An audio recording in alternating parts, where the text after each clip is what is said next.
You have reached the deepest depths of the internet. If it is greatness you seek, you've come to the wrong show. If it's about not wasting time, don't worry, you're never going to get your time back. If it's knowledge you seek, just be aware, any knowledge gained here is going to be minuscule.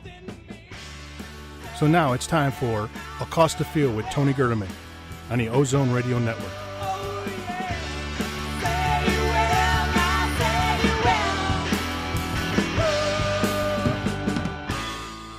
Hello, everybody. Welcome to Accost the Field. I am Tony Gerdeman, here as always with Tom Orr. Tom, how is it going today?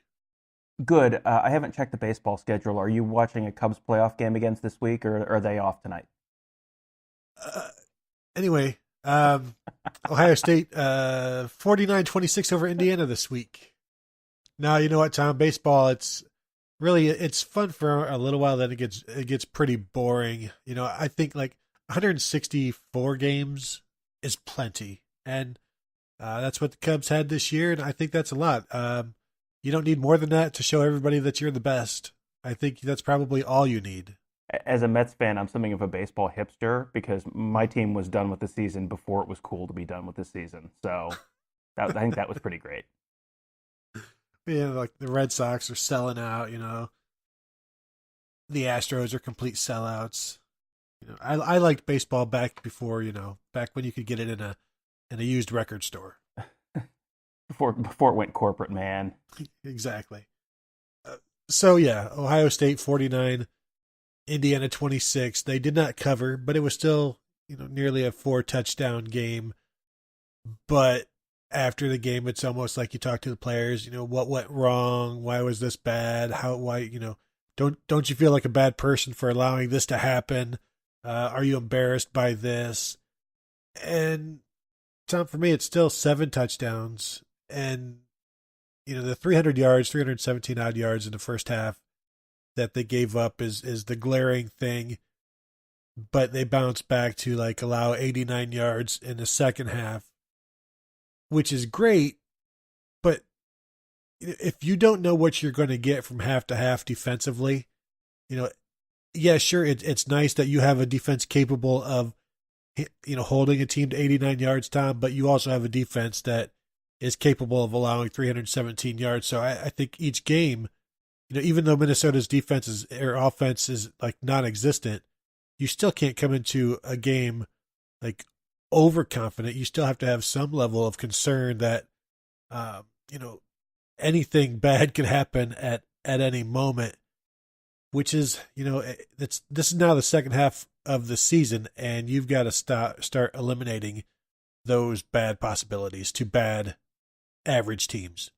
Right, because you can get away with it against Indiana and Minnesota and Oregon State, and I mean, my goodness, they gave up points to Rutgers this year. Rutgers, my goodness, but you can get away with it now. It's the kind of thing that it's going to catch up with you at some point. It's kind of remarkable when you look at how badly they've gotten gashed against teams like Indiana and Oregon State, that it hasn't bitten them more against the TCUs and the Penn States of the world.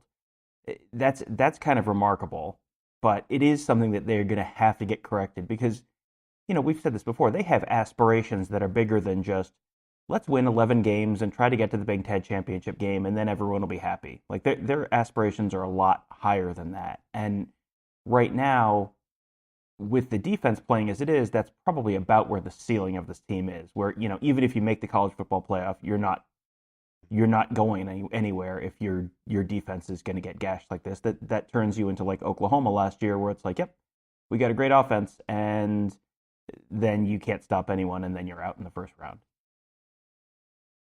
Is it meaningful, though, that the TCU and Penn State didn't gash them, even though they did, but, points-wise, they were under relative control for, the talent they have relative to Oregon State, who scored, and Indiana, who scored. So is there some level of comfort there that, is Ohio State's defense playing down to the level of competition, and when things are ramped up and they know they need to be right, they are right? Maybe, I mean, they stopped the Penn State run game with Miles Sanders pretty effectively, so that was encouraging. But then they gave up 175 yards to Trace McSorley on the ground, so that was not encouraging. They limited Penn State through the air somewhat through the game, and then they gave up a 3-yard touchdown pass also. So, I mean, there was a great stat I saw earlier today on Twitter, which I of course don't have in front of me, but basically Ohio State has given up like 6 points on the drives where they've given up a play, have not given up a play of 15 yards. Like if they don't give up a play of 15 yards, they basically don't get scored on. But they've given up a play of 15 yards in like half of their drives, and then on those drives they're giving up a whole boatload of points. So, it seems like they aren't that far away from being a pretty good defense, but they're not there yet. So, you can choose to be encouraged by the Penn State game and the TCU game if you want to, because there are certainly encouraging signs there, but they're not, I wouldn't completely, I wouldn't feel completely comfortable as an Ohio State fan in what this defense is right now. Mm-hmm. And I had in the rundown, and then I wanted to remove it, but the 2014 defense, that was a brand new defense brought in by Chris Ash, and they got better as the season went on. Now, this isn't necessarily a new defense, but you've got new participants. You've got Alex Grinch adding his stuff, Taylor Johnson adding his stuff. So I don't think it's unrealistic to expect a similar trajectory where things get better, players become more accustomed to what they're doing, and also Greg Schiano finds what isn't working and stops doing that, finds out what is working and starts doing more of that. Because that's where we are right now. We're to the point where, 6 games in, if somebody isn't playing well enough and they're not getting better to where they'll be where you need them in November or December, now it's time to cut bait, in my opinion. But then it's also tough to start over with a new player there. But this is the time when you have to know how good, not only how good you are, but how good you're going to be. And they only ever tell us that they like everybody, everybody's doing well, they like where everybody will be when the time comes. But we're at a point now. We're heading into Game 7, and there's this almost like this October lull as you get ready for November. But this team can't afford to lull. I mean, it needs to get better, and it needs to get more just ramped up, more emphatic. But also that Urban Meyer was always talking about you can't peak too soon. And it seems like you peak early in the season against the big opponents. Then we go through this malaise every year where you're questioning this and questioning that, and then you ramp back up in November, and then December or January you see what happens. But I don't think this is a time when you can just sit back and relax. It absolutely isn't. They need to continue to get this team where it needs to be defensively, the running game especially. Tom, you can't just take these next few weeks, not that you take them off, but like they just run in one into another until you get a bye week, and then you sort of start the season over again. You can't do that. You got to go. Right. They don't have the luxury of feeling pretty good about where they are right now and kind of cruising into November. There's definitely stuff on both sides of the ball that needs to get fixed, and fixed pretty soon, because I mean, it seems like, okay, we're just a month into the season right now. The season just barely began a month ago, and after Saturday against Minnesota, there are 2 home games left on the schedule. I mean, it is. This season is blasting by. They're already halfway through the regular season, and your comparison to 2014 is an interesting one, because I remember watching that team and watching them play against like Cincinnati in the first half of that game, and kind of wondering, like, is this the year that the streak of never losing to an in-state opponent comes to an end? Because they were in a little bit of danger around halftime against Cincinnati. They were in a little bit of danger against Indiana in the second half of that season, and that was kind of mid-November. So you can't rely on everything magically just falling into place and kicking into gear the week of the Big Ten championship game like it did that year. They have to get this stuff sort of, sorted out pretty quickly because the Purdue trip is a little dicey, and then you've got a couple tough matchups, a road trip to Michigan State, a home game against Michigan, who has basically 2 bye weeks essentially ahead of that to prepare. So, you've got, and even the trip to Maryland is just because of where it is on the schedule. It's kind of that sandwich spot between the Michigan State game and the Michigan game where it'll be very easy to overlook. And, you never know. That's a team that at the end of the year, you have no idea what you're going to get because they don't have the depth. So if they have some injuries, then it could look like a very punchless team. But if they're reasonably healthy, then that could be a pretty dangerous trip. So they have to get it figured out pretty quickly because November, it doesn't seem like it, but November is right around the corner. Yeah.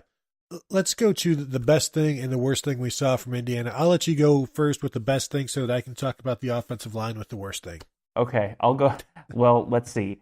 A quarterback tied the school record for the most completions in a game, tied the school record for most touchdown passes in a game, and was 3 yards short of the school record for passing yards in a game. So I think, I normally would go through Chrisman here, but I don't think he had a great game. So I guess I'll have to go with Dwayne Haskins, since all of that stuff.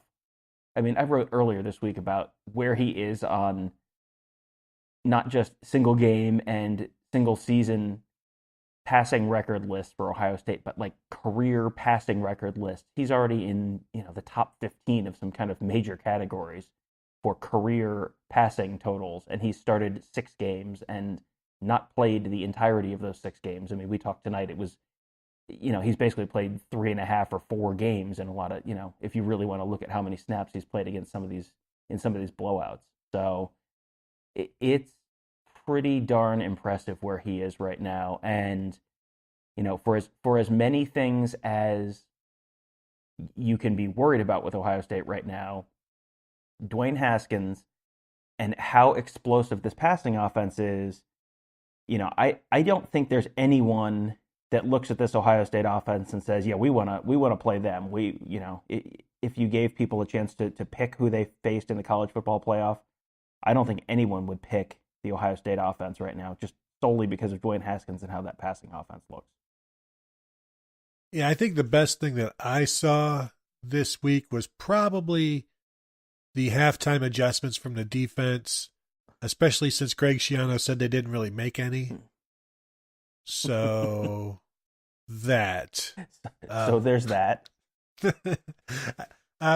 Yeah, I mean, it's Dwayne Haskins, and the 2 interceptions, you don't even, like, who cares? He completed 75% of 44 attempts.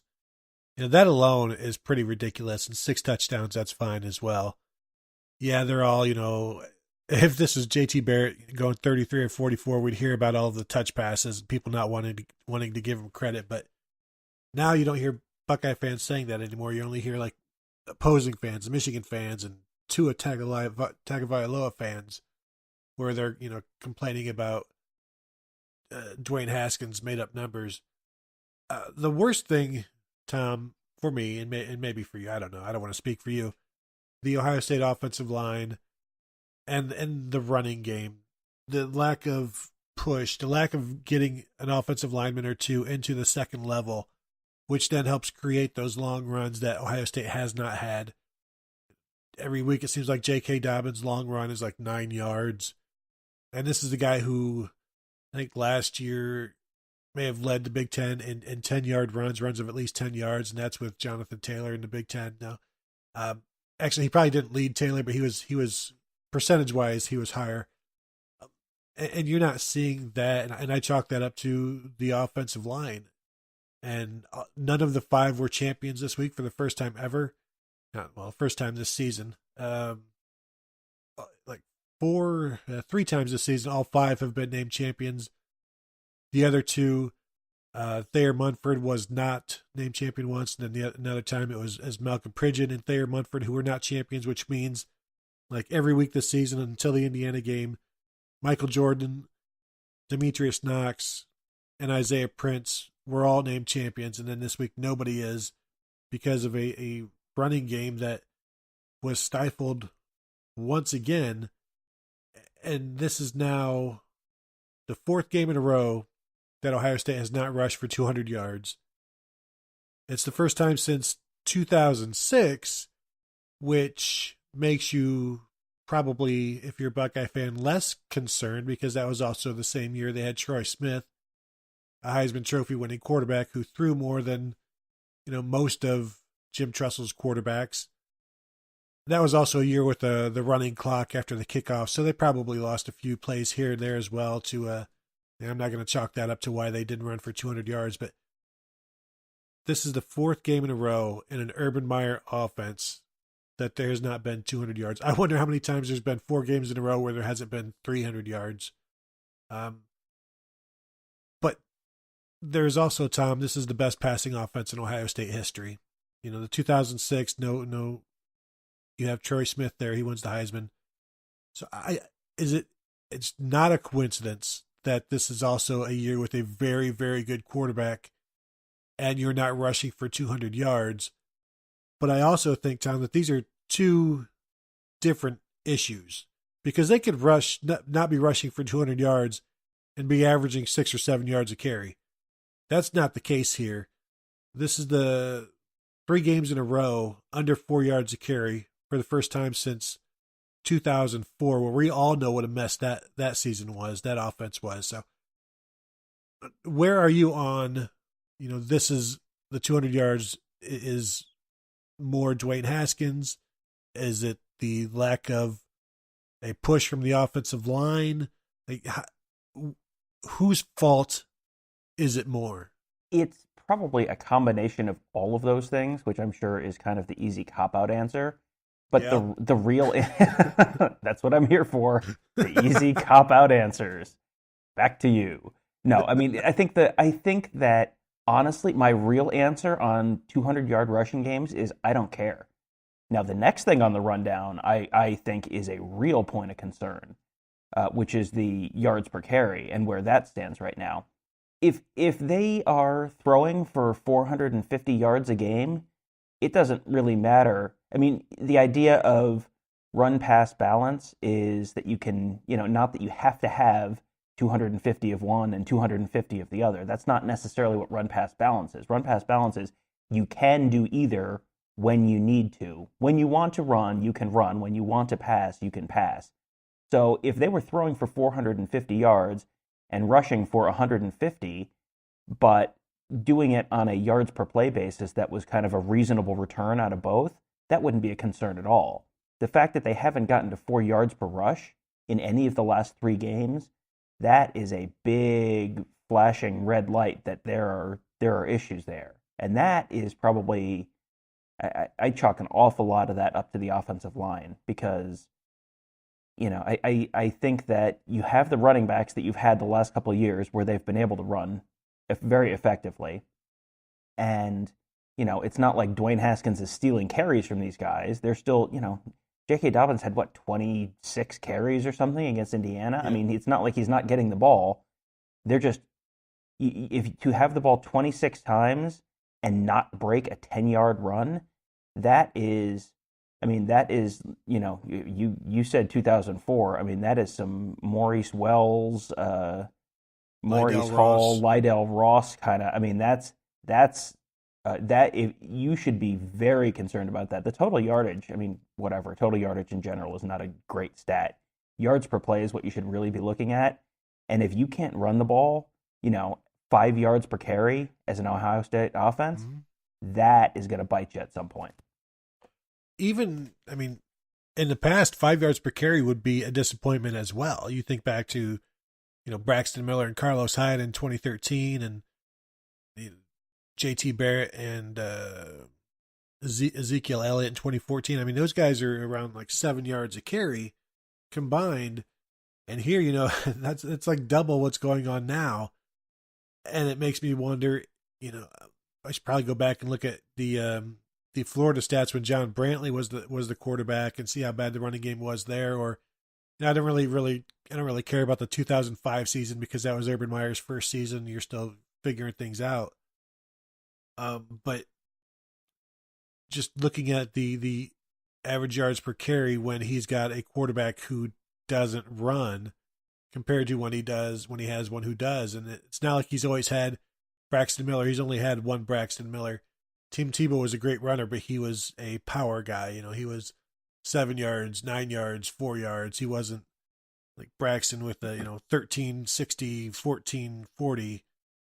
And now he doesn't have any of that, which then, you have to get your yards somewhere else. And I don't know, do you think, and this is a question we had in 2015 when the running game was a little stifled a bit. In the red zone, at least there were some issues when you have Cardale in there who wasn't the runner that JT was. I mean, is Urban Meyer's offense capable of running the ball without a quarterback who runs the ball? Urban Meyer's offense isn't, but I don't know that we're really seeing Urban Meyer's offense this year. I don't think that this is,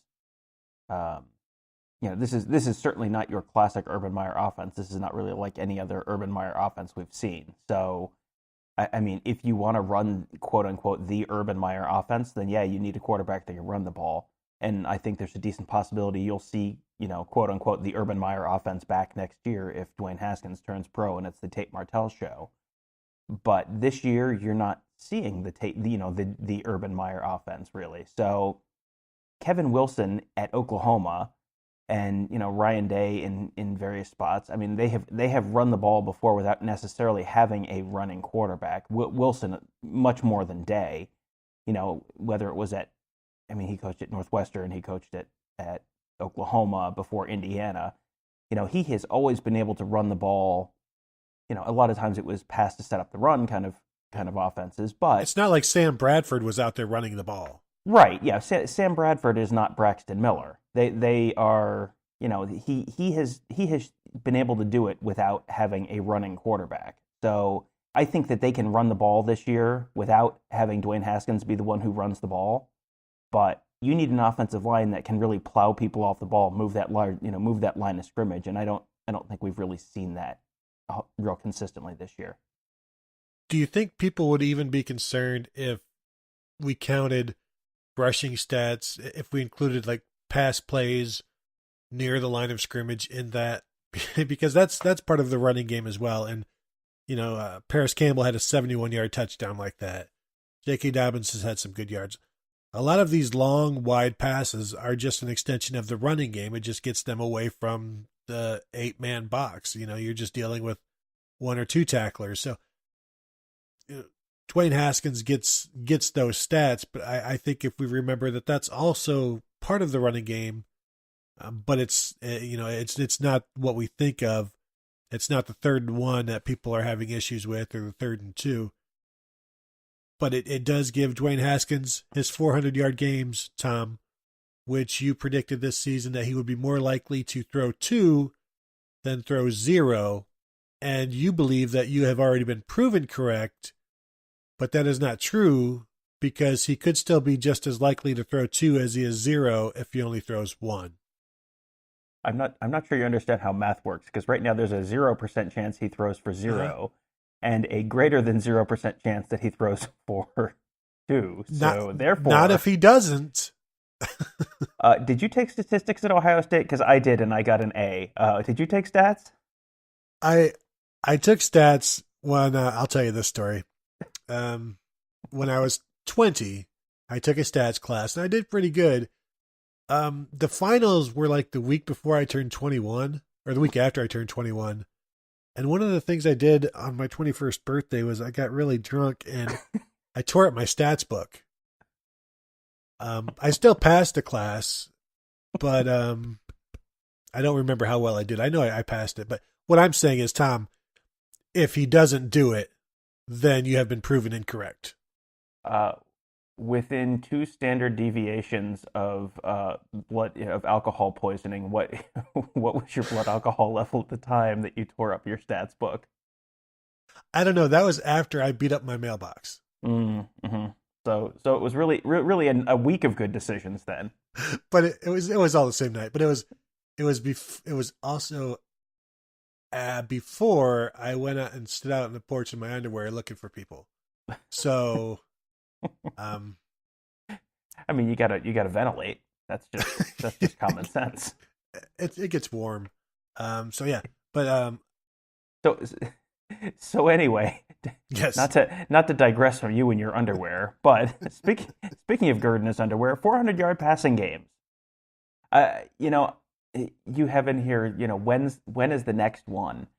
And I'm going to go with Purdue. I think that what you're looking for is a game where you're playing a defense that's not great, but you're playing an offense against you that's going to score some points. Like he, I'm sure, could do it against Minnesota this weekend if he wanted to, but Minnesota is real bad, and they're going to want to play Tate Martell a decent amount in this game. So I don't think he's going to, I don't think Haskins going to stay in there, and I don't think it's going to be a competitive enough game that you can, throw the ball consistently in the second half without having people kind of give you the side eye, and that you're running it up on someone in the second half. So I think there's a pretty decent chance that Rondale Moore runs a little wild against the Ohio State defense in a couple weeks, and it at least gets to the point where the Indiana-Ohio State game did, where Purdue gets 24, 28-ish points, and Ohio State has to score 42, 49, 56 points to kind of pull away. And, that Purdue defense is not, it's not a disgrace, but it's not real good this year. So, yeah, I think I'm going to go with the Purdue game as the opportunity. You know what? Not just 400 points. I think they break the Ohio State single game passing yardage record that game. I think he breaks Schleister's record that game. I'm just going to keep upping the ante.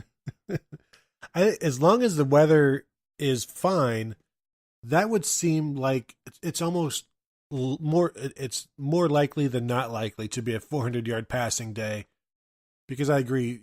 Purdue will score. Ohio State will need to score. You're also getting to the point where, not that they would ever admit it, but it would be nice to catch the committee's eye, with this offense, especially when you've got a defense that is giving up points. So you want to try to make these margins of victory as sizable as possible.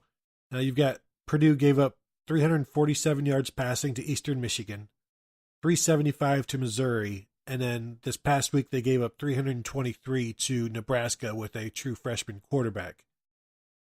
So for me, if we're not watching Dwayne Haskins throw for, like you said, for at least 459, 458-ish as the record, yeah, I would be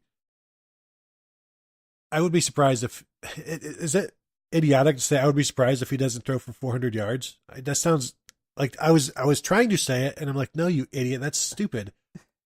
But it really seems like a very good likelihood that now that it's been done once, the lid is loosened, and now you just do it again. It sounds stupid because you were still 3 minutes ago trying to convince me that it was more likely that he was going to throw for 0 than 2. So in that context, it seems real dumb. But if I just looked it up, Purdue is 81st in defensive S&P plus this year. So that's not great. That's if you're giving up 300 and something passing yards to Nebraska with a true freshman and an offense that has been clunky at best this year, that is a. Let me try not to say something too stupid. I don't think 500 yards passing is out of the question against Purdue. If it's a good good weather day, Purdue scoring a little bit, Ohio State's giving up some big plays, so Ohio State therefore gets the ball back quickly. I don't think 500 passing yards in that game is completely out of the question.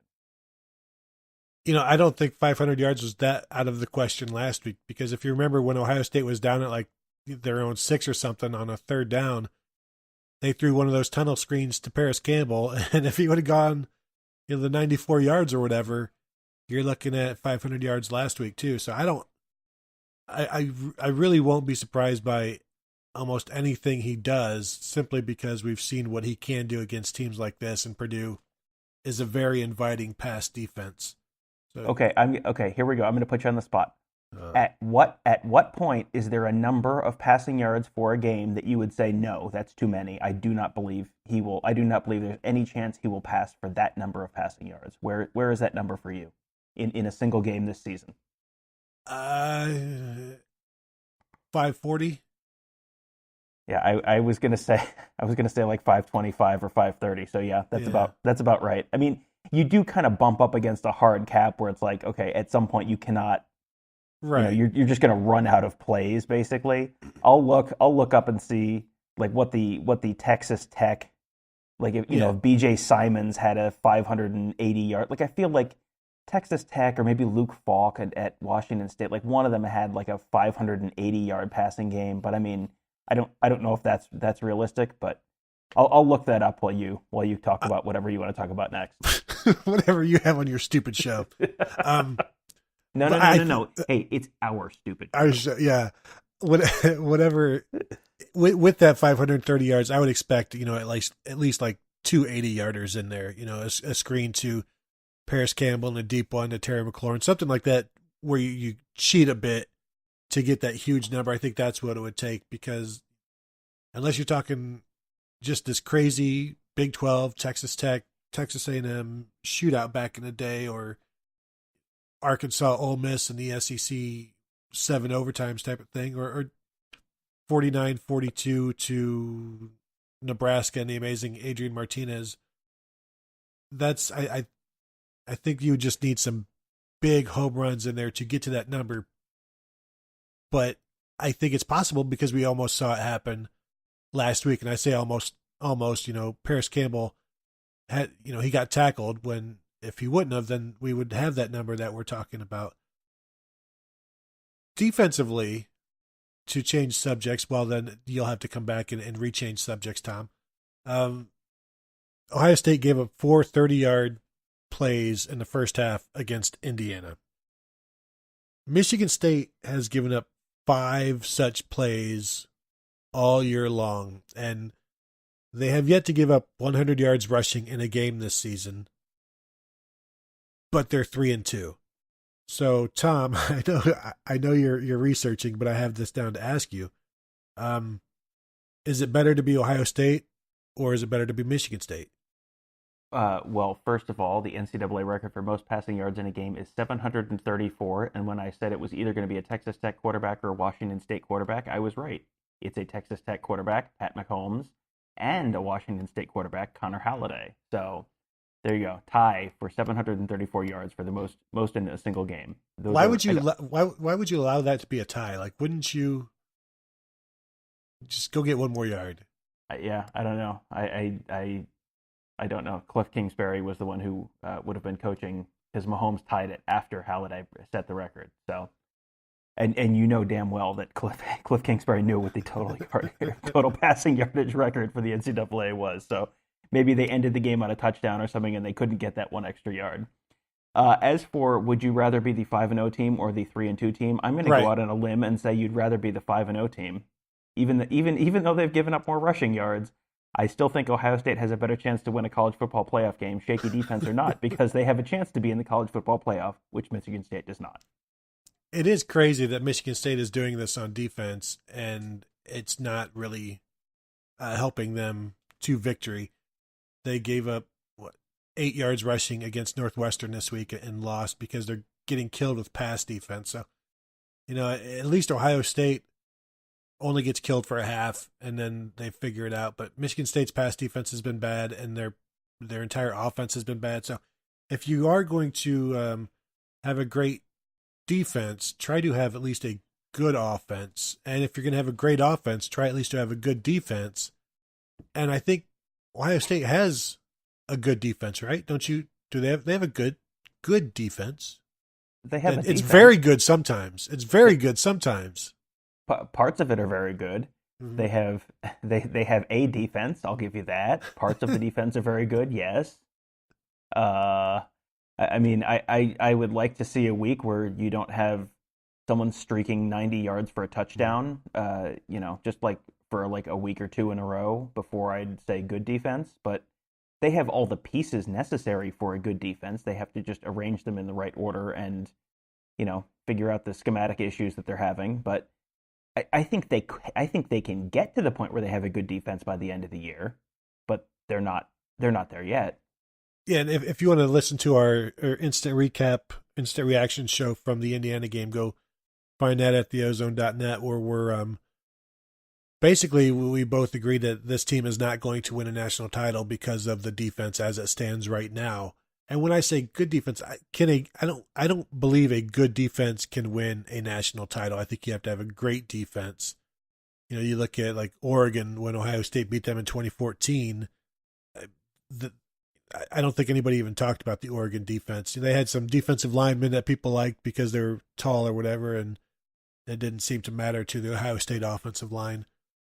So good. I mean, I don't know that it is a good defense at times, but does it average out to a good defense? I don't know.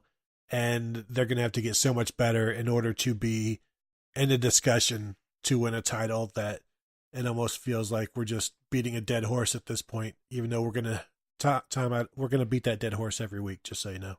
That's okay. And I'm not completely willing to write the season off yet. I don't think you're at that point yet. No. I think that there's certainly, just so we're clear, because I'm sure people interpret what you said probably the wrong way. Ohio State cannot win a national championship with the defense playing as it is right now. Not that they can't win a national championship. If the defense improves, they have all the pieces necessary to win a national championship this year. But you have to be able to run the ball for, more than 5 yards a carry, let alone more than 4 yards a carry. And you have to be able to, not give up 90-yard touchdowns 4 times in a month. That's, these are all kind of important parts of winning a national championship. You have to be able to stop, you have to be able to play the way they played in the second half against Indiana much more consistently. You can have one bad play a game, that's okay, or one bad drive a game, that's okay. They had a bad drive against Oregon in that national championship game, and then they figured it out. They didn't get gashed the whole game against Oregon. They adjusted, they figured it out, and they controlled the game after that. They have the pieces they need to win the national championship, but they're not there yet. But they weren't there at this point in 2002, and they weren't there at this point in 2014 either. So, you can't. This is when you show up on Old Takes Exposed, is when you make grand demonstrative statements. This team will never be able to blah blah blah because they're not doing it right now. I mean, college football is very much a progress throughout the season and get better in offense, get better on defense, make fewer mistakes, commit fewer penalties, get better. The best team in January is very often not the best team in September or October. So you just have to kind of keep winning, stay alive, and make gradual improvements every week and get better before the end of the year, and then you do have a chance to win the national championship. You can't lose games. You cannot be Michigan State and lose 2 games before mid-October, because then you're out. And that's why we watch college sports, because teams don't stay the same. And the ones that do, they suck, they lose, but you get to watch teams grow. And everybody remembers the 2014 team growing, and the 2002 team, each week it was a nail biter, and you can't help but grow from that. And then for some reason do the same thing the next week to an even worse team than you played the week before. But whatever, So, this team it went through the TCU thing in Dallas. It went through the Penn State thing. That's going to help. Then now we reached this lull, but I expect the defense to play very well on Saturday, but I don't think it means anything because you are playing a walk-on true freshman quarterback, and the running backs are the 3rd and 4th string running backs compared to the starters who have both been injured, and you got an offensive line in flux as well. So this game sets up to help the defense and to, I guess, maybe build that confidence and get the momentum going in the right way. They just need to then and carry that on to the next week as well. I want to touch on the offense real quick before we get to listener questions. The short yardage talk, which has been a big thing among fans and media, talking to coaches, asking them why the whole, why don't you sneak it? Dwayne Haskins was stopped on 4th and 1. So then, it's why don't you sneak it? J.K. Dobbins was stopped twice against Indiana. And now that leads people to think well, now there's all kinds of short yardage issues when I think those are the only 3 times this season they've been stopped on an and one situation on third down or fourth down. So they're like 11 of 14 or something. But basically, like I went through and charted all of the short yardage downs, running downs, and passing downs. Basically, anything third and fourth, and 1, 2, or 3 to go. And this year, they're actually doing better than they were a year ago at this time. Now, JT Barrett closed very well last year, but they're, like 76, 77% on third downs, picking up like 76% of their short yardage downs on third and fourth down. Last year at this time, they were like 71%. So it's not as bad as it seems, but the fact that they don't run the ball as well as they have in the past makes all of that stand out more. And I think Urban Meyer said it, and maybe Ryan Day said it Tuesday night, I don't know, but they need to throw the ball more on those downs and maybe open up the situation with the running game more. But Tom, we talk about it every week. You keep expecting the running game to open up because of the pass, but they threw for 455 yards last week and still, averaged like 3 yards a carry. Right. That if that wasn't enough to get safeties to back up, then it's just not going to happen this year. So then you have to figure out something else. And I don't know how much stock I really put in that it's really just teams jamming the box, because at some point they have to back up. I mean, they have to. You can't, you are not seeing 9 guys in the box every play. Urban Meyer said on Monday that that's not always the case. They still need to do it.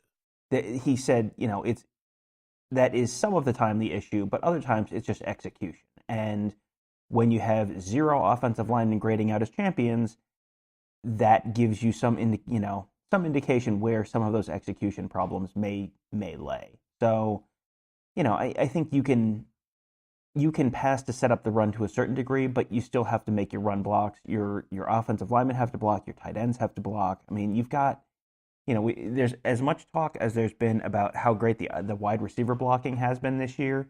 You really haven't heard a heck of a lot about the tight ends or the offensive line blocking particularly well, like as complete units. It's been the wide receivers as a unit who have gotten the most praise there, and that's why you're seeing big plays in the passing game, because it's the wide receivers out there, clearing that space, opening those lanes, and keeping those receivers clean in space.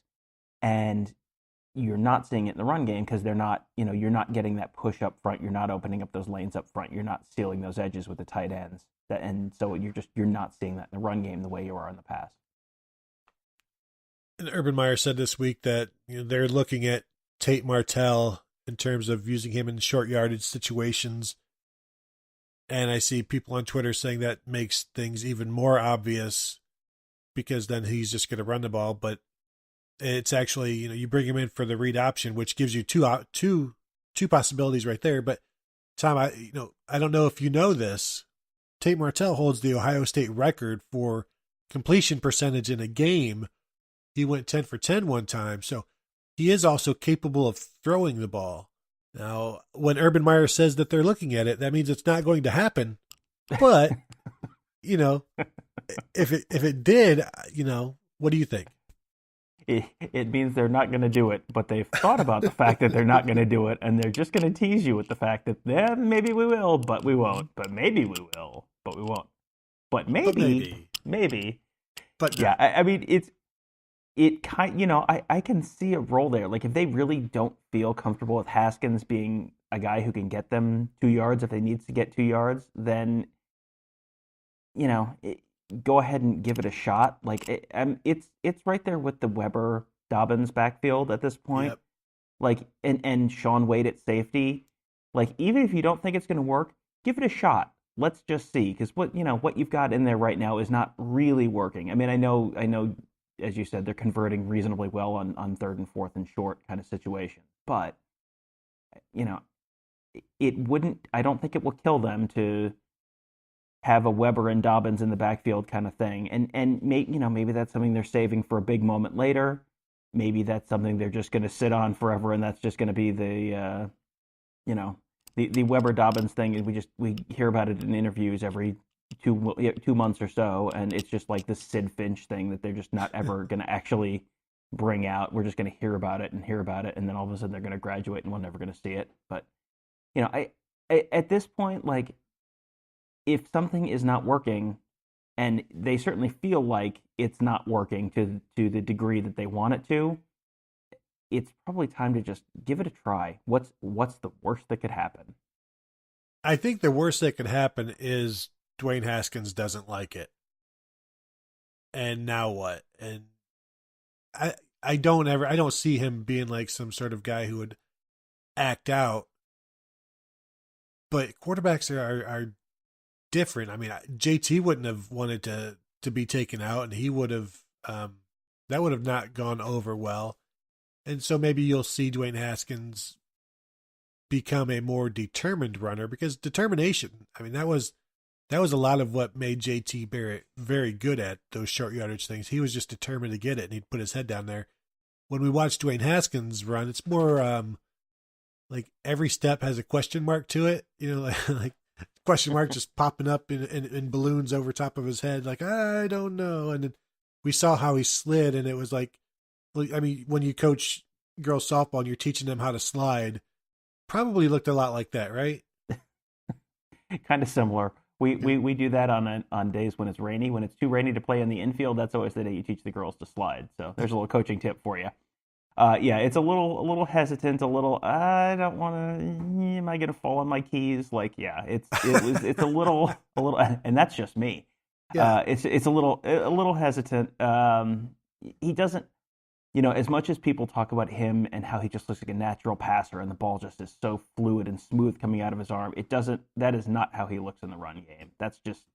It just isn't. And, that's fine. That's not, if you had to pick a strength for a quarterback to have, throwing the football is not a bad one for the quarterback to have. So, and I think there are ways around it. And, I honestly don't know how upset he's going to be if he's throwing for 350 or 400 yards a game.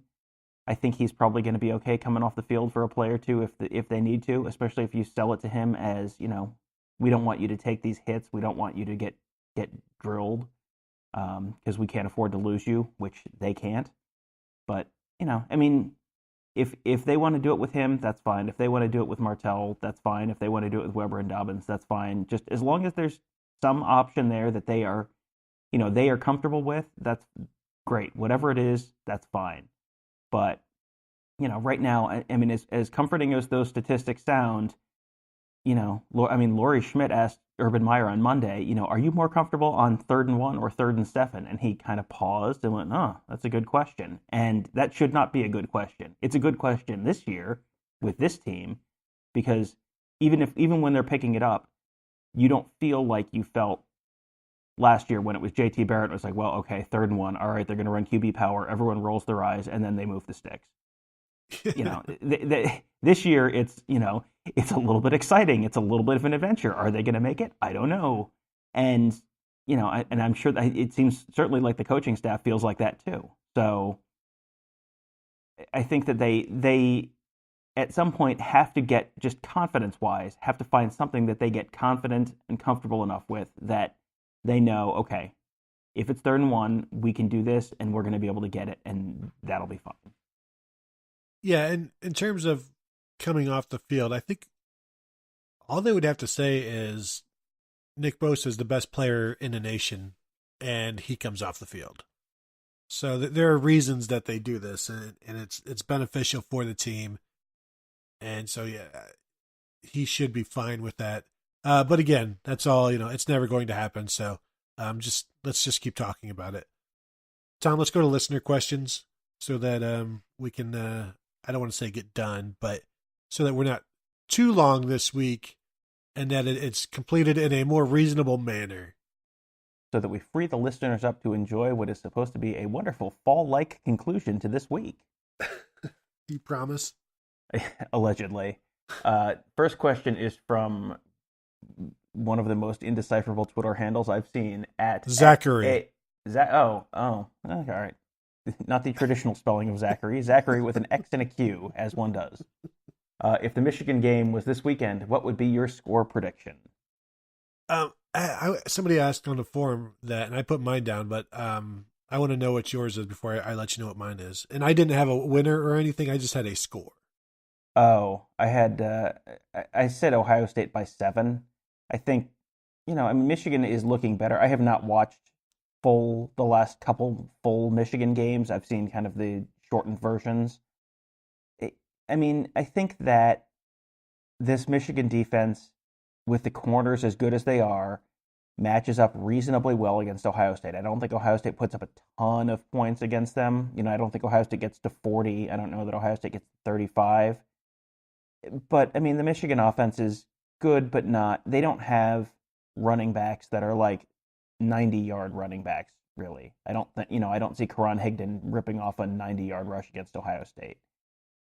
I think maybe 31-24 Ohio State, 27-20 Ohio State, something in that range would be my guess. Yeah, I went 24-20 for now until I see a better running game from Ohio State, and I don't know who I have winning yet because I can see either team winning that one. But then you look last year, the Buckeyes scored 31. Of course, Dwayne Haskins was responsible for 17 of that. So, but they will also be much more prepared for him this year than they were last year when all they knew was his number and that he was dead meat. And here's the other thing with the Michigan game that's sort of a variable that you have to consider. Michigan basically has a double bye before the Ohio State game. Michigan has a very difficult schedule the next 4 weeks. They have Penn State, Michigan State, and Wisconsin in some order, and then they have a bye week in the middle of that. And then in November, I think it's Rutgers and Indiana in the weeks leading up to that Ohio State game. And Ohio State has at Michigan State and at Maryland, which are, those are 2 games that are, first of all, they're both road games, so that's going to, throw you off a little bit. But those are also probably both teams that are better than either of the teams that Michigan's going to play. So I think that's a little bit of a concern as well, that Michigan has a little bit of time to, potentially get guys healthy. And I mean, we saw Rashawn Gary sit a game earlier this month. He sit last week, 2 weeks ago, sit a game where they, he probably could have played, but they had the luxury of sitting him because they knew they didn't really need him with the shoulder injury I think he has. So, they have a little bit of time to get healthy, and that, that's the kind of thing that can make a difference. Late in the season, if you have, if your guys are a little bit more rested and a little less banged up than the other team, that can make a difference. I'm with you. All right, next question. You didn't put a name on this one, but it's a little spicy. What would OSU's record have been if Haskins had started all of 2017? And that's actually from at Plessinger 3. There's a lot of questions on that one, but let's just do this one. All right. Did you not copy all of them, Tom? I did copy all of them. I put an answer. I typed some notes in the middle of them, and I didn't realize it was all the same question. Because I'm looking at the schedule last year, and I don't think Haskins would have mattered in the Oklahoma game. So there's still a loss there. I wonder about the Penn State game. JT Barrett brought them back. Would Dwayne Haskins have even put them in that position to have to come back? I don't know. The Iowa game, JT Barrett had 4 interceptions. Let's say that Dwayne Haskins wins that one, because you should not lose that one like that, or you should be good enough to win that game. But then I come back to, ironically, the Michigan game, where JT Barrett's ability to run, Braxton Miller's ability to run, Troy Smith's ability to run, all factored in to wins over Michigan. So even though Dwayne Haskins was the guy who won the game, quote unquote, for the Buckeyes last year, I don't know if he pulls it off at Michigan last year. So I'm looking at, I think he would have been fine against Wisconsin, would have been fine against Southern California. So I think they lose the Oklahoma game still. I think they lose Michigan. And do they beat Penn State? Since that's at home, I'll say yeah. So I would say 12-2. Just very, very different than they were last year, right? Yeah, and I mean, I think 12-2 is probably the best case scenario because I mean, I think people right now are looking at Dwayne Haskins in the 2018 form, and 2017 Dwayne Haskins is not the same quarterback as 2018 Dwayne Haskins. I mean, you saw him in some of those early games last year, the UNLV game. He just threw, I think it was an out route, and it was just this atrocious pick six, and he looked terrible against Illinois for a while in that game. I mean, you are. This is a wonderful question because there's no way we can possibly be wrong. So I don't know, 2-10. Prove me wrong. It's also a fairly easy schedule. It's a fairly easy schedule. There are a lot of games on there that you would say, okay, they're going to win no matter what. And you know, I think the Oklahoma game for sure because I mean, at the beginning of the year, that Dwayne Haskins certainly was not ready to face face that Oklahoma defense. Even though it didn't end up being a great Oklahoma defense, he was not ready to play on that stage at that point. The Penn State game, I think you could very easily say that's a loss. The Iowa game, I mean, I know Barrett played terribly in that game, but Barrett was not playing linebacker in that game, so they're still getting up. You probably need to score, even taking away those interceptions. You probably need to score 35, 40 points that game to beat Iowa. And, maybe Haskins does that, maybe he doesn't. And, there were a lot of kind of toss-up games at the end of the year. That Michigan game, the Wisconsin game. I think you could tell me they went 8-4 last year with Haskins as a starter, and I could maybe see that. I think, finish the regular season somewhere between 8-4 and 10-2 is probably about right.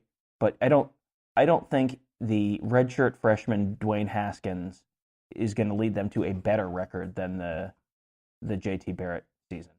Yeah, I think 12-2 is the best you can do, and it's more likely that, as you're saying, you lose that Penn State game, you lose that Iowa game. There is no Wisconsin game, so you don't have to worry about that one. Problem solved. Yeah, then what bowl game do you go to? So 9-3, 10-3. Yeah, I think that's. There's no 13-1 or 14-1 scenario for me and Dwayne Haskins, and I will put my name to that and guarantee it. Prove me wrong. We'll do just the next one from Plessinger too. A lot of focus has been on the line and scheme, but is there any issue with Dobbins this year too? He says he's fine. Weber is right around his average, a little bit below, but he just. I don't know, Tom. What do you think? I don't see the same explosion, but there's not a lot of room for him to even get going. So there's not a lot to watch. Right. There's not a lot to base an answer on here. He doesn't look quite the same as he did last year, but he doesn't have the holes he had last year. Yeah. I think that my sort of default assumption when things are not going well with an offense is, unless you see something like demonstrably wrong, like, hey, Joe Bauserman is our quarterback. Unless you see something like that, an awful lot of the time it's an offensive line issue or a defensive line issue when your defense can't get off the field.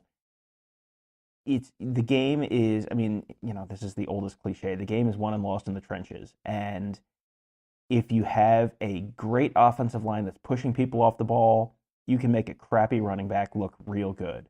And if you have an offensive line that's not pushing people off the ball, you can make a very good running back look very average. And J.K. Dobbins last year showed that he's a very good running back, and this year he's looking very average. I think my assumption is going to be that is an offensive line issue more than anything else until we see otherwise. If you see, I don't think you're seeing big holes that he's missing. I think I think it's got to be an offensive line issue to me. I mean, we've had indications both that we've been told, that we've seen during games, that we've seen kind of contextually, as guys are walking off the field during practice, we've seen a bunch of times that, Mike Weber's a little dinged up this year. I have not seen anything that leads me to believe that Dobbins is nursing some kind of an injury. Maybe it'll come out later that, oh, yeah, by the way, he has been playing with a whatever, pulled hamstring or something for the last 6 weeks or something. But I have not, as much as we have sort of seen that and been able to kind of read between the lines on that, if not been outright told that with Weber, the fact that we haven't seen it with Dobbins or heard about it with Dobbins leads me to believe that it's probably not that. The other thing is when he's running now, he doesn't take it outside as much as he did before. And if you are kind of hurt or injured, you're probably going to want to run away from the crowd of defenders and you're going to want to go outside more. And we haven't seen that from him. And maybe that's also one of the reasons why there are no big hits, is because he's not able to get to the areas where there are no defenders. But I keep expecting that things will eventually work out with him, because we know how good he is. And you can't go from being that good to not being good anymore. So that's why I am with you. It's an offensive line thing. It's, a quarterback offense thing. I don't see it as a running back thing. Next question from @burner account69. As media members, how would you feel about listening to PJ Fleck each week? Good content or captive audience to his odd rowing obsession? As long as it's transcribed, then I'd be okay with it. I don't want to have to transcribe, 16,000 words a minute, half of which are like, I feel like I'm being sold something that I'm also going to have to then turn around and sell to somebody else. and then spout off a motto and wear a logo on a shirt. But other than that, I'd be all for it. He does kind of give off the vibe of someone who's going to sell you an extended warranty without you realizing it. There's a little bit of that there. I think it would be fun for a little while, but the novelty would probably wear off pretty quickly. I enjoyed the Ryan Day head coach experience in terms of press conferences. It was nice to have someone who was not as openly contemptuous of the fact that he has to take time away from game planning to come talk to people like us. That was fun for a few weeks. I think I would enjoy the Mike Leach head coaching press conference experience every once in a while, just for the 2-minute digressions on people who plan fall weddings or pirates or whatever he's talking about in that particular week. I think that would be fun for a while, but I think probably with everything, the novelty wears off after a while, and then it's just okay. Well, we've heard the story about pirates or jelly donuts or whatever before. All right, yeah, this one again. Okay, so. Yeah, but I'm right with you. As long as it's transcribed, that's fine. I'm fine with it. Yeah. Oh, here we go. Mike Leach is talking again about what he would do if he was involved in a bank robbery, and they wanted him to go into the vault and get money out, and how he would save the day. Again with this crap. Did you see the story about Mike Leach leaving a fake play sheet? So amazing. That was so great. If you have not, dear listeners, read the story about Mike Leach and the fake play script for the Red River Shootout in, I don't remember what year it was. It was like 99 or 2000, one of the first Bob Stoops years at Oklahoma.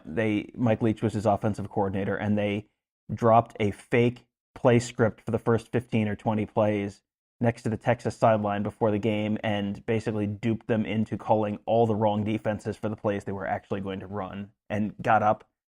It was a terrible Oklahoma team and a good Texas team, and Oklahoma got up, I don't remember if it was 17-0 or 21-0 or something early in the game. And then as soon as that stopped, as soon as Texas figured it out, they completely murdered Oklahoma the rest of the way. But it was that is a great, great, great Mike Leach story. I was very excited to read that one. ESPN.com, check it out. There you go.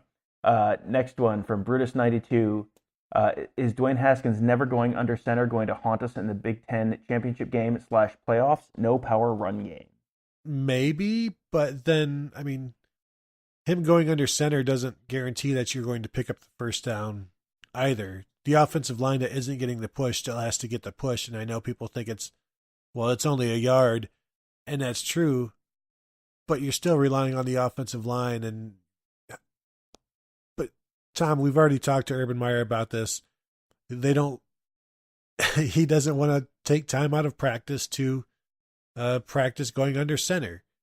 And other coaches have, but he's like, most haven't. So that's just what you do. And so often in coaching, Tom, it's like, well, what coaches do is what other coaches have done. And this seems like one of those things where, we are a shotgun team, and don't try to change us, baby, as comic book store guy would say. And we're quoting all the literary giants today. This is great. I think that not having Haskins under center is not going to be what causes them to have an issue in the playoffs or the Big Ten championship game. The lack of a power run game, I think, is, and that, again, like you said, goes back to that offensive line. You need to get that figured out. You need to be able to give the ball to one of your talented tailbacks and just have them get 3 yards when you need one. Like, you have to be able to do that. There is the talent on this team to do that. You have to be able to just execute and do it. If you go under center as a quarterback, and the only time you're going to do it is when you're going to quarterback sneak it, that's a very, very, very obvious telegraph to the defense that, hey, this is what we're going to do. So, you can do that, but you have to then have something off of that where then he drops back or throws a little jump pass to Paris Campbell or something off of that. Because if you just sneak it out of that all the time, then that becomes very predictable. And this offensive line is not, you do not have Billy Price at center this year. So you are not necessarily going to get that push that you got last year. So, then people are complaining that, well, why did we go under center? Because that just makes it very predictable. So, they have to fix the power run game.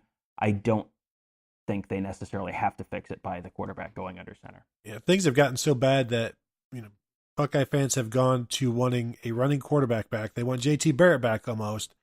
And now going under center, they want to get back to trestle ball. Maybe eventually they'll want to go back to like Walt Harris split backs, which, you know what, we already do. We already want to see the Walt Harris. So eventually, I don't know, we'll get to like 1977 and some triple option stuff, and we'll be finally full circle. I'm enough of a Luddite that I am fully embracing the Tate Martell single the wing tee next year. Like let's make that happen. Let's go all the way back. To 19 and Dickety 6. We're taking it back. Tate Martell has onion on his belt, so Take that, Iowa pre-flight. Next question from Indiana Buckeye. Per the new NCAA redshirt rule, where you can play in a maximum of 4 games and still maintain your redshirt, which young Buckeyes have played who probably would not have under the old rule? When I first read this question, I'm thinking, well, none of them, because the freshmen who have played would have played regardless, but that's not true, because you've got Jalen Gill, who has played once, Blue Smith, who has played once. Both of those guys played a few weeks ago in a blowout. I don't know that Cameron Brown would be playing right now. I think he's at like 3 games. So there are some guys. I think Taraja Mitchell at this point is going to play. Kayvon Pope is going to play, at least on special teams. Dallas Gant is playing. But for me, like, those are the 3 right now that stand out as to guys who would have likely redshirted. Yeah, I mean, Chris Olave is in with the Pope and Mitchell and those guys who are playing on special teams. I mean, Sevyn Banks, Tyreek Johnson, Marcus Hooker, Matthew Baldwin, Matthew Jones, Max Ray. I don't think we've seen any of those guys yet. And I think we probably will see them at some point. Baldwin especially. I think there's a pretty good chance you see Matthew Baldwin on Saturday against Minnesota if they can get up by enough. I think I would not have been surprised if the plan was to play him against Indiana and then it stayed too close for too long and then they didn't play him. But I think there's a decent chance that Matthew Baldwin joins that list on Saturday. And, I think that they have, I mean, I don't know how many games Nicholas Petit-Frere has actually played in. because we've seen him, but I don't know that I don't think we saw Right. him at Penn State. I don't think we saw him at TCU. Yeah, so he might So be. I don't even know if he played at Indiana, so he might be right at 3. he might be at 3, so, maybe they're thinking about redshirting him. Honestly, I was thinking about him this week as someone who you want to throw him in an eligible number, an eligible jersey number, and line him up as tight end in short yardage situations. Go ahead and, do something crazy like that.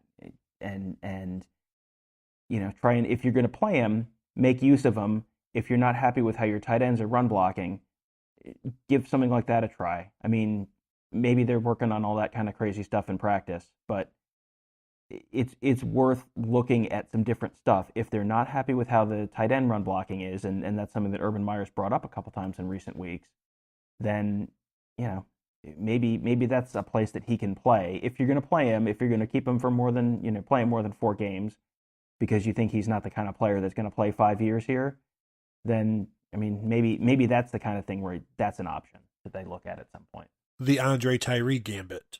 Exactly, yes. Next one from Buckamatic. Are we using run-pass options? Isn't that what you want with a quarterback like Dwayne Haskins? And we talked to Dwayne Haskins tonight, and Haskins said, someone asked him, so what's the difference between this year's offense and last year's offense? And he said, honestly, it's pretty similar, but they're running more RPOs this year and, more pass tags on plays. And that's, so yes, they are doing that. We didn't get a specific answer on whether these are, reads that he's making pre-snap based on how the defense is lined up, or reads that he's making after the defense, after the snap, and reading a defensive end or reading a linebacker or something like that. But yes, they are running more RPOs than they did last year.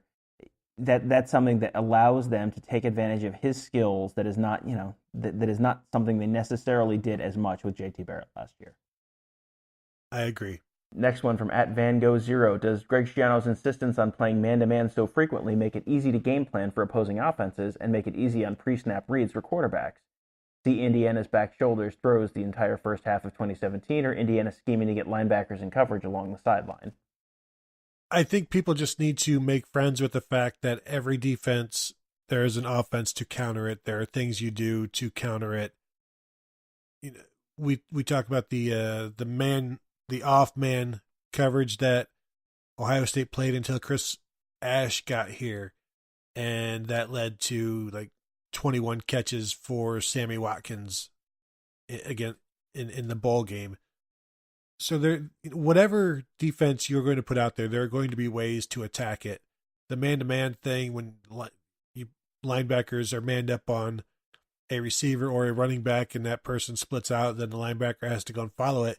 You just have to have the players that can handle that, and they have in the past with like Darren Lee and guys like that. But it doesn't really matter what the defense is. Every defense you put out there, you're going to be faced with challenges. You just have to execute. And that's something that Greg Schiano and Urban Meyer have said, that without throwing the players under the bus, like if the players would execute, but then they always say, like, we have to coach them better to get them to execute. But basically, when we go talk about the cornerbacks who we talked to on Tuesday, and Taver Johnson again explained how the corners are taught to not look back until like they are even with the player and they're in an advantageous position to do so.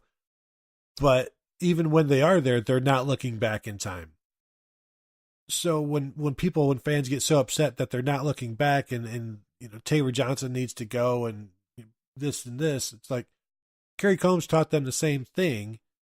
And if they're not turning back, which they weren't at times last year, they get people upset, and they're not turning back this year, it's just a matter of they're not doing it. And so you wonder, like, what other levels is that happening at as well, where players just aren't executing as well as they should. And you see missed tackles and you see bad angles. It's not all on the coaching or the schemes. Right now, a lot of it is on the players, and which begs the question, are the schemes too difficult? Are you asking them to do too much? And so you do have to sometimes simplify things, but you can't be so simple, Tom, that you are easy to exploit. Right. I mean, the idea with the press man coverage that they play pretty much exclusively is you don't give the other team easy throws. And this is all the stuff that everyone who's screaming about the press man now was screaming about, 5-6 years ago.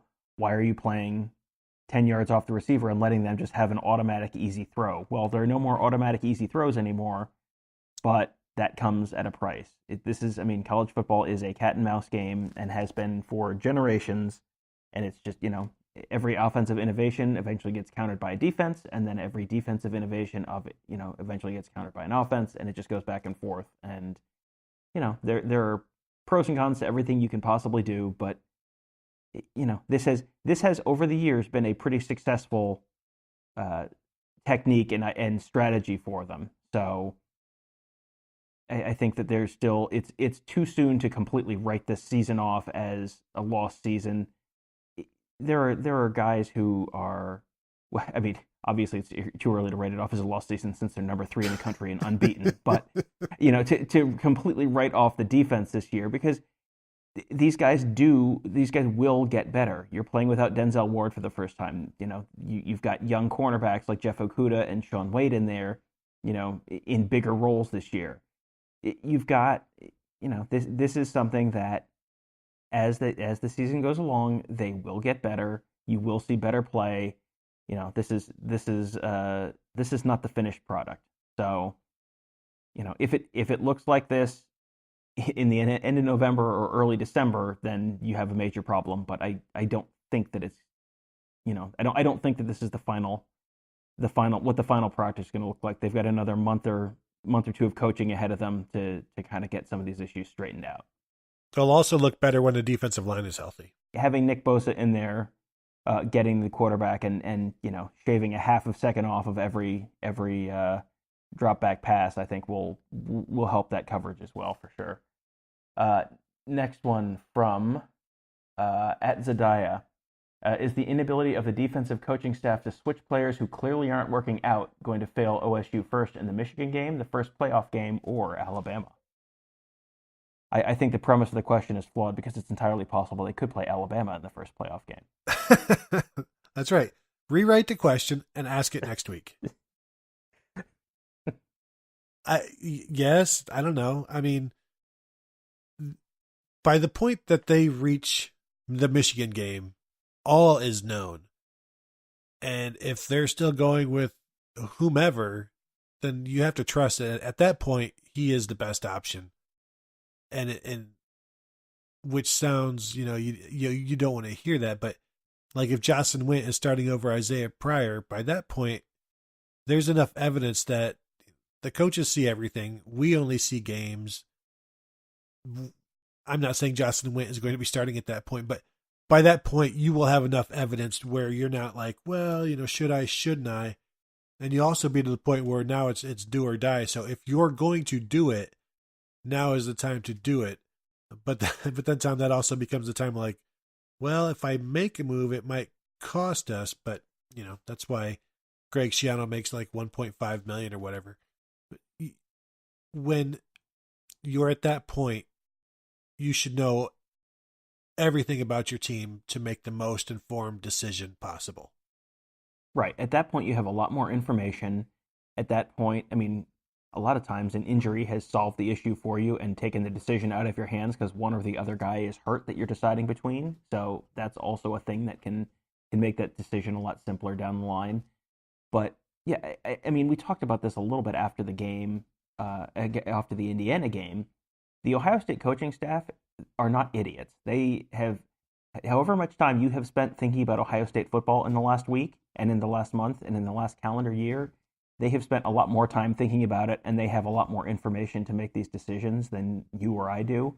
So you kind of have to assume that they know what they're doing with a lot of these decisions. And I think that there are places where the plan B might not be as good as you think the plan B is. And maybe it is, and maybe it all works out. And that doesn't mean that they're infallible. That doesn't mean they're always going to make the right decision. But they have more information. They have more practice tape than we don't get to sit down and watch practice every game. or every week. We're not privy to the fact that so-and-so may be a little bit banged up with an ankle injury or something. Sometimes we find that out and sometimes we don't. So, they have just a lot more information than we do on all of these guys.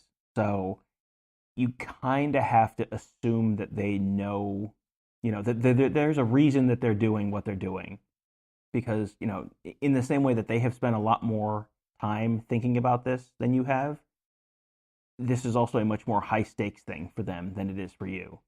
This is the difference between you being happy and sad on a Saturday, and this is, the difference between, this can have financial repercussions for them. This can have employment repercussions for them if a season goes particularly well or particularly badly. So however much you care about it and however much time you've been spent thinking about it, they have spent more, and it means a lot more to them. So they're going to do, that doesn't always mean they're going to make the right decision, because you can get into risk aversion there too, and that can lead you to the wrong decision. I mean, I have been pretty vocal about the fact that they make consistently terrible decisions on punting that go strongly against the statistical analysis on what you should do in given situations, but that's just a function of risk aversion, and they get real risk averse in some circumstances during games, which they can get risk averse during personnel decisions too, because sticking with the guy who's been playing is the safe play.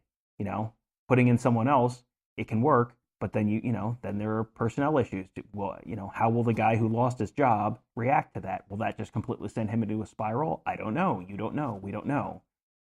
There's all sorts of factors here that go into it beyond just the sort of X's and O's stuff too. So. All right, executive decision. Let's make this next question the last one, and we'll table the rest for the next show. All right.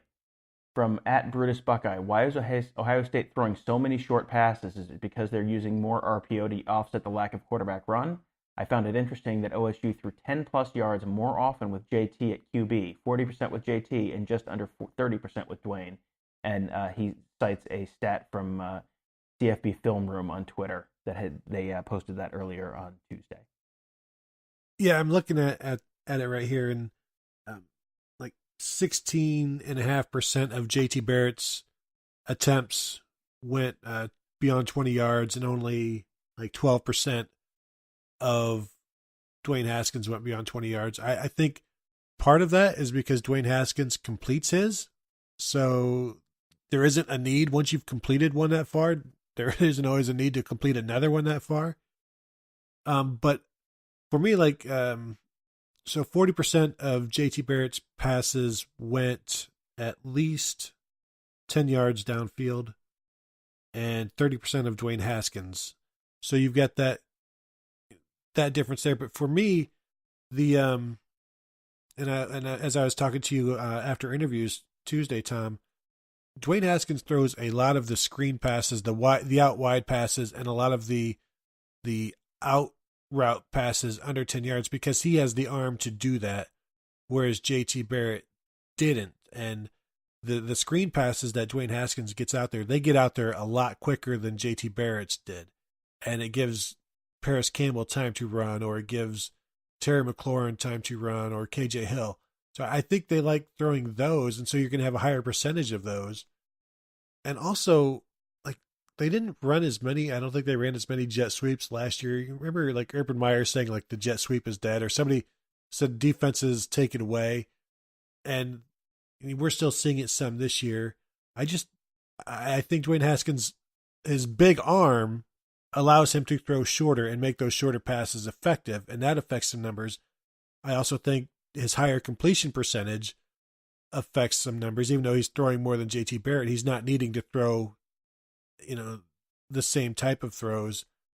It's a little surprising that he's not throwing deep as much as Barrett, but I think it's because he's throwing other throws that Barrett couldn't, and that's skewing the numbers as well.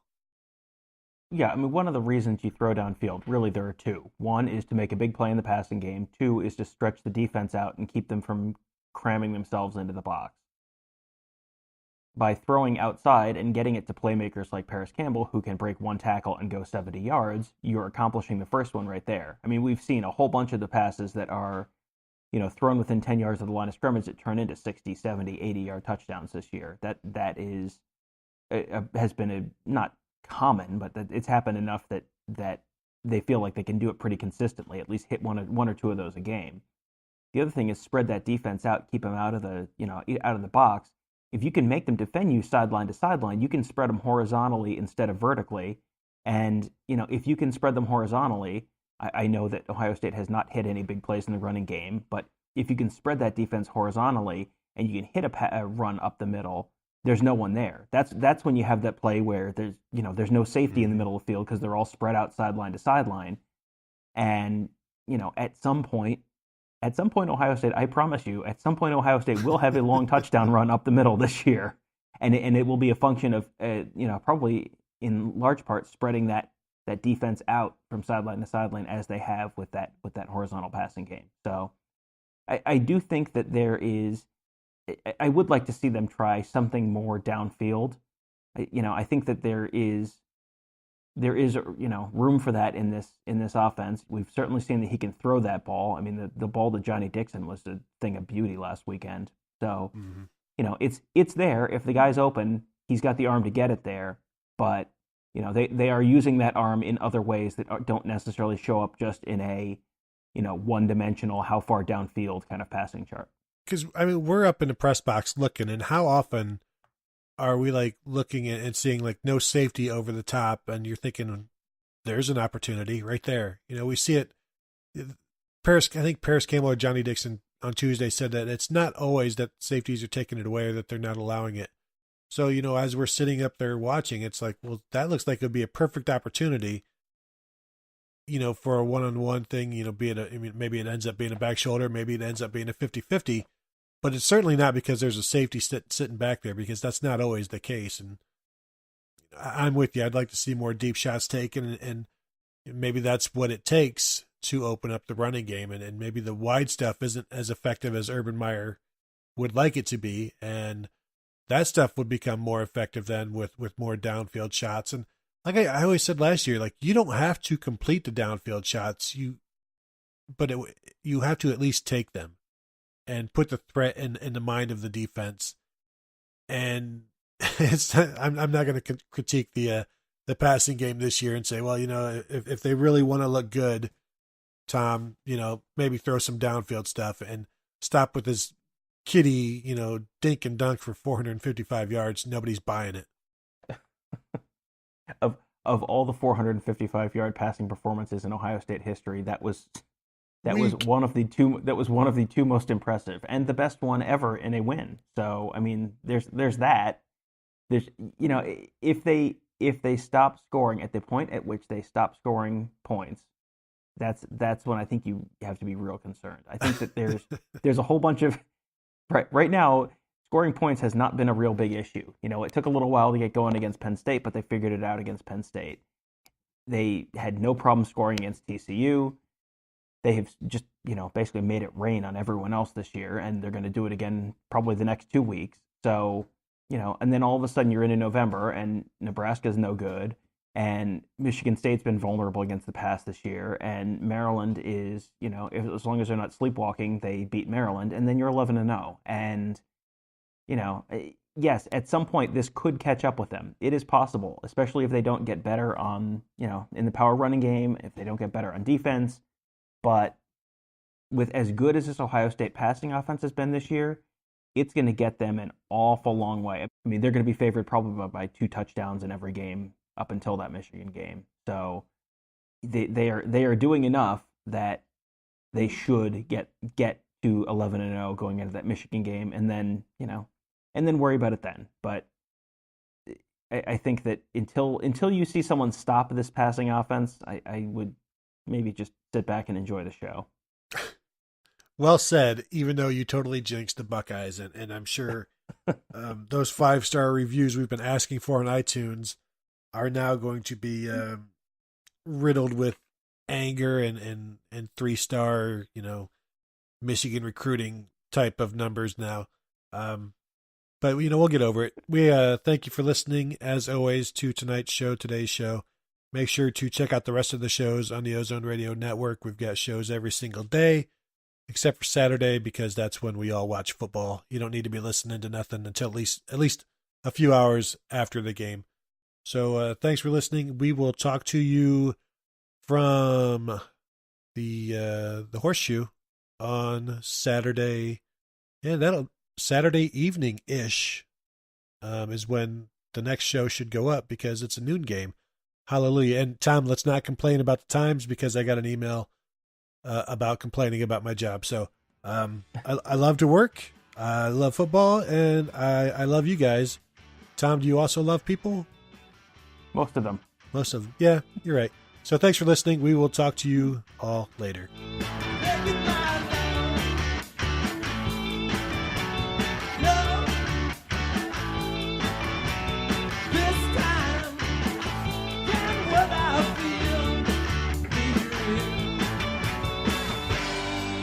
She threw away the motel key.